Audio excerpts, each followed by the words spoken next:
How do you take one of Britain's most iconic plays and make it feel just as relevant nearly 50 years later? On this episode of the MarshyCast, I'm joined by actress Tamzin Outhwaite to talk about starring as Beverly in Abigail's Party, which is now touring the UK. We discuss what it's like being offered such an iconic role, how audiences in 2026 react to a play set in 1977, and why some of the dialogue feels even more uncomfortable today than it did when it was first written. We also chat about the brilliant balance of comedy and drama that has made Abigail's Party a classic. What kind of TV role might tempt Tamzin back to the small screen? And discover we share a love of slow horses.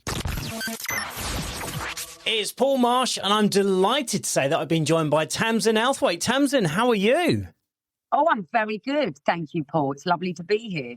You are coming to Fareham Live with Abigail's Party. What's it like being out on the road doing a show you love? Do you know what? It's kind of like going back to being a teenager a bit. My very first job, I was 19 and I did a tour of Grease the musical. And my dresser on it was a man called Bunny. And he is my dresser on this. No. It was 1990. Wow, that's unbelievable. So it's so wonderful reminiscing. You know, he was like, I've known you since you were 19 years old. And touring always feels to me like a young person's game. But at the moment, because my kids are old enough, I'm actually really loving the freedom of it. Yeah, I can imagine really, so. I mean, it's, to be fair, like, if I was doing something else where you weren't listening to the audience absolutely roaring with laughter every night, it would be a different animal. But because you go out and they are literally, they love it. And it's such a wonderful play. You get to kind of stretch all your muscles. It's dark, it's humorous, it's complicated, it's quite sexy, So I'm just loving it. Well, I've mentioned to a few people that, A, I'm going to be talking to you, but also B, that I'm going to be going to see Abigail's Party. Everybody that I've mentioned it to, their face lights up immediately. They tell me how wonderful it is, how much I'm going to enjoy it. And a couple of people have even said that they've seen it a couple of times as well. Really? Yeah. Yeah, that's so lovely to hear. It's a classic. It's a modern classic, isn't it? Yeah. I think I think Beverly has become one of the most famous characters in British theatre now. When you were offered that role, what was your first reaction? Was it excitement or, this is a big role to step into? Well, the first thing that came into my head was Alison Steadman and the play for today. And I thought, I'm not sure I should do that because that's like following the most iconic portrayal of an iconic character. So I had to think hard about it. And then when I realised it was going to be at Stratford, this was 2 years ago with Nadia Fall directing it, I thought, actually, I know she'll put a spin on it. She'll do something that's a bit different. It won't just be a standard remake, So, yeah, it's very challenging. You cannot take your eye off the ball for 2 seconds. You can't fall asleep on stage. Even you can't think about anything else except being in that room at that party playing that character. Oh. I mean, it is a joy because she's a monster. Yeah, she's a really monstrous character. And I think years ago, when it was written in '77, we'd have said she's a narcissist, but we probably didn't have that word back then. Okay. And she's just wonderful to get your teeth into, I suppose. And once you get on, the curtain goes up, you're on this roller coaster that never stops. I think getting your teeth into it is probably the perfect way to describe it, because I know that she can be hilarious at one moment and then very uncomfortable the next. Yes. It's an uncomfortable watch. It's a really awkward party, but you can't take your eyes off it. So you might not necessarily want to be there, but you are there because you're watching it. And, it's laugh out loud in moments and then very tragic in others. And I think everyone can recognise someone in it. Yeah. Obviously, playing the character of Beverly and the way that she acts during this, obviously she's an observant of people.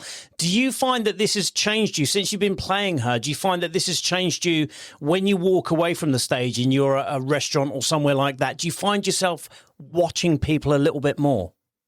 Do you know what? She's kind of seeped into my being, which is quite annoying sometimes. I just have to. I like to try and let go of her, but it was my eldest 18th last weekend, and I had come off tour after doing a week. And to be honest, I walked in and I feel like I acted like Beverly for the whole party.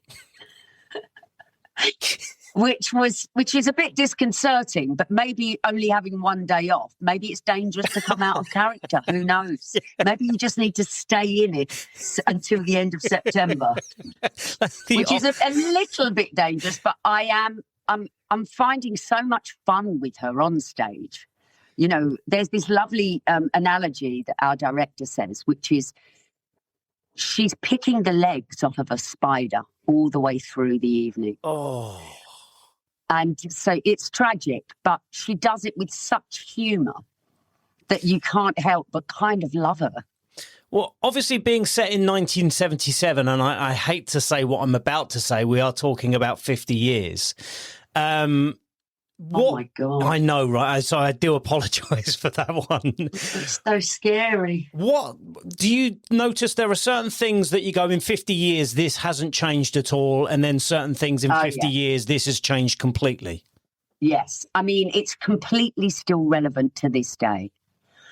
And what Nadia did, which I think was a stroke of genius, which is casting the neighbours as an Asian couple, which means it's brought complete. I mean, it's up to date, but the underlying racism that used to happen is still relevant.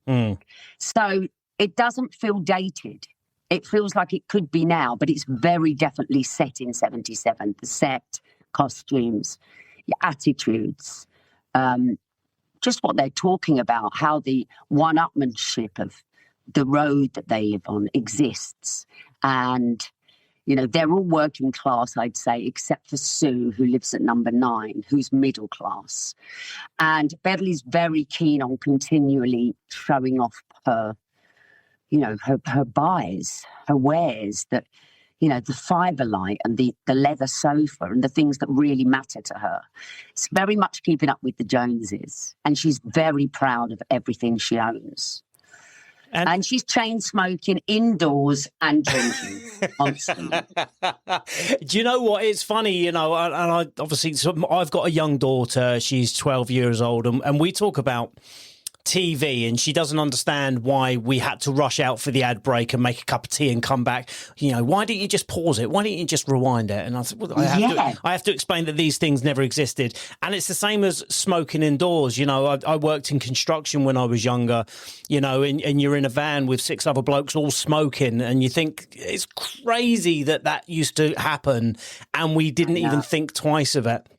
Obviously, you mentioned earlier about, you know, the fact that the reactions from the audience have been the main joy from you. Do you ever get reactions that, because obviously there are parts throughout the play where you know you're going to get this reaction. Do you ever get a reaction that is unexpected? Oh, yeah. I mean, different theatres and different crowds, different clientele laugh at different things. There are, I would say, in Bath, I could definitely hear audible groans every time I lit up another cigarette. You know, and it's honey rose. It's not harmful. So, but it does smell pretty bad. But you do know that, it's being appreciated, but you also know that it's being frowned upon. Yeah. You know it has to happen, but you can definitely tell in certain areas that they don't like some smutty things. Yeah. But they also, they might like the slapsticky things, but they don't like the darkness. Or, to be fair, I would say it chucks your emotions around a bit. And I also think, having Ange, Lauren Patel playing Ange, she's so innocent and wide-eyed, and just very, very impressionable.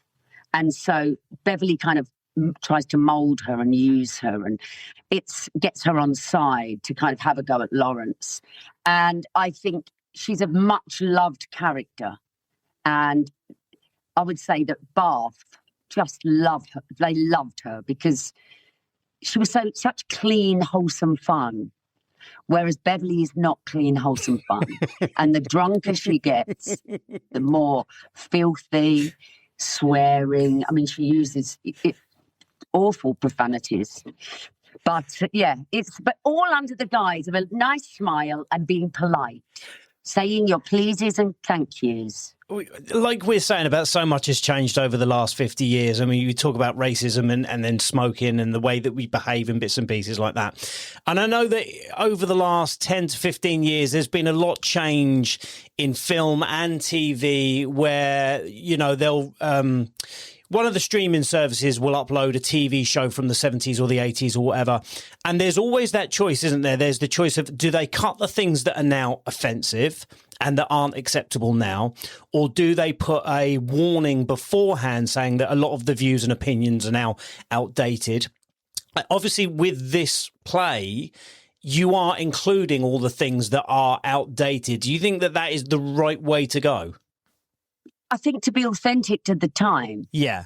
We're talking about 1977. It would be strange if you left out all of that stuff, right? Oh, yeah. I don't think you can. I don't think Mike Leigh would allow it. Because, I mean, these Mike Leigh used to work where you'd work for 10 weeks, 12 weeks, 13 weeks, improvising something before you put it on stage. So it all came from authentic scenarios that were happening at the time. So I'd feel a bit strange about changing anything. Yeah. We've got a couple of extra bits that I would say that are kind of dance based that aren't in the original, but that's what Nadia did to kind of set it apart and to make it a different take. Yeah. It's still all the same of Mike's words, but we've just added some extra little dance bits. Obviously, people know you from so many different roles across TV and theatre. What happens now when you receive a script, whether it is TV or theatre or anything else, and you just read it and you go, I have to do this? What happens? Well, it's very exciting, to be fair. It's the script is always the thing that entices you at the beginning. And I think when you've got someone like Mike Leigh, it's very obviously just crafted beautifully. It happens in television, absolutely. I think that theatre I prefer to do theatre for the journey. Yeah. But I do love television when a script comes along and you go, wow, this is brilliant. Is there anything that's come along recently? I don't know what you can say and what you can't say. Is there anything that's come along and you kind of gone, oh, I can't wait to be a part of this? Oh, yeah, there's always things. I mean, I did a Channel 5 thing at the end of Entertaining Mr. Sloan last year, which I did at the Young Vic. And I went straight to Spain and filmed opposite John Hannah, just the last couple of episodes in the series. And initially I thought it was a cosy crime drama, but I've seen the episodes and it's so much more different. It's just a different cosy crime drama. It's definitely not cosy. And it's very funny. And there are moments that are extremely clever. And I think the writer of that has done a great job. So it knows the genre it's in, it knows its audience, but it's very, very clever. It's an intelligent piece of writing.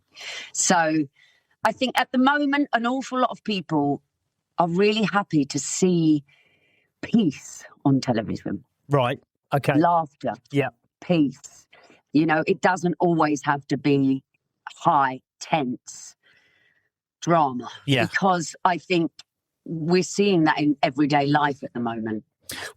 So do you know what the funny thing is? I was thinking earlier today, funny enough, what would I like to see you in? And one of my favourite shows on TV that I think you would be brilliant in is Slow Horses. And I love Slow Horses. How good is it? But the great thing about it, especially with Gary Oldman and the character he plays in it, is for all of it, you know, it is tense, it's very serious. There is comedy woven in all the way through. And that's what makes it so special. Absolutely. The same with Succession, I suppose. Yes. Very intense, but funny. Yes. Got to find the humour. I mean, we find the humour in everything. Yeah. It's gallows humour, isn't it? It certainly is, yeah. I've taken up a lot of your time, Tamzin. I just want to finish with a couple of quick-fire questions, if that's okay. Okay. What's Beverly's signature drink? Oh, gin and tonic. What 1970s song instantly transports you back in time? Donna Summer, Love to Love You, Baby. Oh, what a tune. If you were invited to Beverly's house, would you actually stay for the whole evening? Just to see the drama, absolutely. Which character in the play would you most like to have a drink with afterwards? Oh, that is funny. Which character? Well, Beverly would probably like to have a drink with Tony. Yes. But what about you? Tamzin. Which one of those characters? I mean, I absolutely love Sue. Sue from Number 9. She spends the evening trying to escape the party. And throws up because she's so drunk because Beverly's plying her with gin and tonics.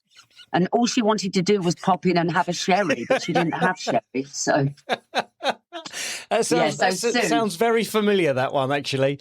If somebody's never seen Abigail's party before and they only know the name, why is this the perfect time to experience it live? Because our production is very hilarious. And I would say you will have the best evening. It will make you want to have a gin and tonic. But apart from that, you will have the best evening. And you could probably see it 5 different times and just watch one character all the way through. And it would still be fun. Tamzin, it's been amazing talking to you. Thank you so much for talking to me. Abigail's party is at Fareham Live from tonight right the way through until Saturday, the 4th of July. Grab your tickets now. Look forward to seeing you, Tamzin. You too. Thanks, Paul.